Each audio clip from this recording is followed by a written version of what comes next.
2023 में मैंने एक मांगा बनाई थी जिसका नाम है कर्स ऑफ कर्मा। ये चीज़ को बनाते हुए मेरे 2 साल हो गए, शायद 1 साल से ज़्यादा हो चुका है। बट मैंने इसका सेकंड चैप्टर नहीं डाला, वो इसलिए क्योंकि मेरी ज़िंदगी में बहुत सारी प्रॉब्लम्स, मेरा कॉलेज, मेरी जॉब, उसके बाद फिर से कॉलेज, यही सब चल रहा है।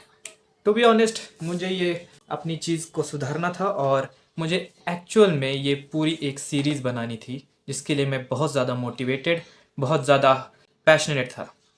बट इवेंचुअली मैं ये चीज़ हैंडल नहीं कर पाया और मैंने सिर्फ पहले ही चैप्टर पर छोड़ दिया। ये चैप्टर 70 पेजेस का था and it was quite fun to make that whole comic. अब एक्चुअली मेरी आर्ट उस वक्त से ज़्यादा बहुत ज़्यादा ख़राब हो चुकी है क्योंकि मैंने बहुत दिनों से ड्राइंग नहीं की। मैं बहुत ज़्यादा प्रोक्रास्टिनेट करता था इस चीज़ को लेके और इस वजह से क्योंकि मैंने प्रैक्टिस नहीं की, मैं अब उससे बहुत ज़्यादा कम हो चुका हूँ। मेरी स्किल लेवल बहुत ज़्यादा कम हो चुकी है and now I think I want to improve that. लेकिन ये उस बारे में नहीं है। अब आप में से बहुत सारे ऐसे लोग होंगे जिन्होंने एक बार तो सोचा होगा कि क्यों ना मैं एक मांगा बनाऊं या फिर कॉमिक बनाऊं या फिर एक एनिमे बनाऊं जिसको लोग देखें। So let me tell you something कि मेरा एक्सपीरियंस कैसा था। और अगर आपको मेरी कॉमिक पढ़नी है तो डिस्क्रिप्शन में मैं लिंक दे दूंगा, आप जाके पढ़ सकते हो। मैंने एक और कॉमिक भी बनाई हुई थी लेकिन वो बहुत ज़्यादा छोटी थी, बट उस पर भी बहुत अच्छा रिस्पॉन्स आया था। तो जो भी मेरी तरह मांगा बनना चाहते हैं या फिर अपनी एक कॉमिक बनाना चाहते हैं तो मेरी एक जेन्युइन एडवाइस होगी, डोंट। क्योंकि आई नो कि ये सुनकर तुम लोगों को लग रहा होगा कि मैं डीमोटिवेट कर रहा हूँ, बट ऐसा नहीं है। जब मैंने ये मांगा का बनने का सपना मैं क्या बोल रहा हूँ, जब मैंने ये मांगा का बनने का निर्णय लिया था तब मैंने सोचा था कि बहुत सारा बड़ी ऑडियंस होगी जिस पर ये थेरीज बनेगी ये वो, और ऐसा कुछ नहीं हुआ। टू बी ऑनेस्ट, मुझे बहुत कम व्यूज़ मिले थे उस पर। इतनी सारी मेहनत करने के बावजूद आपको 10-12 लोग देख रहे हैं और कमेंट भी नहीं कर रहे and it was very frustrating for me to do something like that. मैं सोच रहा था कि दूसरे चैप्टर बनाऊं और मैं एक्चुअल में उस पर काम भी कर रहा था, लेकिन मैं बार बार उसी पेज पर जाके देख रहा था कि काश आज ज़्यादा व्यूज़ आए, लेकिन ऐसा कुछ नहीं था। And then when I started making content on my Instagram, उस पर भी बिल्कुल भी रीच नहीं आ रही थी। लिटरली 2-3 व्यूज़ आते थे बस, और उसमें वही लोग थे जो एक्चुअल में मुझे पहले से फॉलो करते आ रहे हैं।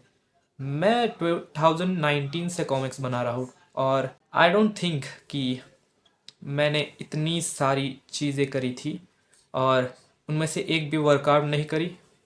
यहाँ पर तुम लोग पिक्चर्स देख रहे होगे कि किस तरीके के मैंने आर्ट वर्क्स बनाए थे, और स्टोरी एक्चुअली मुझे भी लगता है मैं कुछ अच्छी तरह से एग्जीक्यूट नहीं कर पाया। And it is a similar problem with you guys as well. भी हम प्रोफेशनल नहीं है इस चीज़ को लेके, और मुझे लगता है इस चीज़ को मुझे और ज़्यादा इम्प्रूव करना होगा और इसके लिए टाइम नहीं है इस चीज़ के लिए। बेसिकली मेरे पास बहुत सारा काम पड़ा हुआ है और उस चीज़ में मैंने जो इतना टाइम इन्वेस्ट किया है मैं इस चीज़ में इन्वेस्ट नहीं कर पा रहा हूँ। And it is problem for you guys as well, क्योंकि अब जब भी तुम एक मांगा बनाने के सोचोगे it is a very long process जिससे तुम्हें गुजरना पड़ेगा। मुझे एक 70 पेजेस की मांगा बनाने के लिए मुझे 2 महीने लगे थे। 2 months, it took 2 months of time जब मैं फुल टाइम कर रहा था वो चीज़। मैं कॉलेज से आता था, सबसे पहले मैं कॉमिक्स बनाने के चक्कर में था। लाइक फर्स्ट मैंने उसकी स्क्रिप्ट बनाई, उसके बाद स्क्रिप्ट के बाद मैंने सब कुछ रेडी किया, अपना स्टोरी बोर्ड, देन उसके बाद स्केच, देन उसके बाद बहुत लंबा प्रोसेस है उस कॉमिक को बनाने का। एंड आई डोंट थिंक कि अगर आपके पास एक जेन्युइन ऑडियंस हो तो आपके लिए ये चीज़ आसान हो जाती है कि आपको एटलीस्ट ये पता चलता है कि आप अगर बनाओगे तो लोग ये देखेंगे।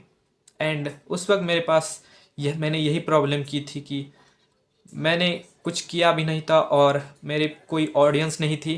ना ही मेरे पास ऐसा कुछ एसेट्स था, ना मेरे पास पैसे थे जिससे कि मैं इस चीज़ को मार्केट कर पाऊँ, और ना ही मैं किसी से पूछ सकता था कि इस भाई इसको प्रमोट कर दे ये, क्योंकि कोई करता नहीं है ऐसी चीज़ों में। हर एक यूट्यूबर कहते हैं कि ये नहीं चलेगा, ये आपको इम्प्रूव करना पड़ेगा, but they will never support your channel, to be honest. I mean, अगर तुम एक मांगा बनाते हो और तुम किसी यूट्यूबर को देते हो कि भाई मेरे पास कोई ऑडियंस नहीं है, आप थोड़ा सा प्रमोट कर दीजिए, कोई नहीं करता ऐसा। And it is a very bad for your own कि अगर तुम मांगा का बन भी जाते हो, आप एक कॉमिक बना भी लेते हो, तो it will be very difficult for you to survive in this field, क्योंकि इंडिया में तो बिल्कुल भी ऐसा कोई भी नहीं होगा जो मांगा एक्चुअल बना पाए। और मांगा इज़ जापानीज़, और मैं ऐसा नहीं, बिल्कुल नहीं बोल रहा कि आप जापानीज़ हो तो ही आप मांगा बना सकते हो। हर कोई भी मांगा बना सकता है, ऐसा कोई रूल लिखा नहीं गया कि you are not Japanese so you can't make manga. ऐसा कुछ भी नहीं है, आप बना सकते हो तो बनाओ। और लेकिन तुम्हारे पास एक जेन्युइन ऑडियंस होनी चाहिए, ये मुझे ऐसा लगता है। वो पहला पॉइंट हो गया। आपकी आर्ट स्टाइल बढ़िया होनी चाहिए, आपका राइटिंग स्किल्स भी अच्छा होना चाहिए, क्योंकि अगर आर्ट स्टाइल बढ़िया हुई और राइटिंग आपकी घटिया है, जैसे कि आपको प्रॉपर सेंटेंस नहीं बना पा रहे हो आप एक डायलॉग में, so it's all worthless. And and that's it, I guess यही यही यही चीज़ें आपको इम्प्लीमेंट करनी है।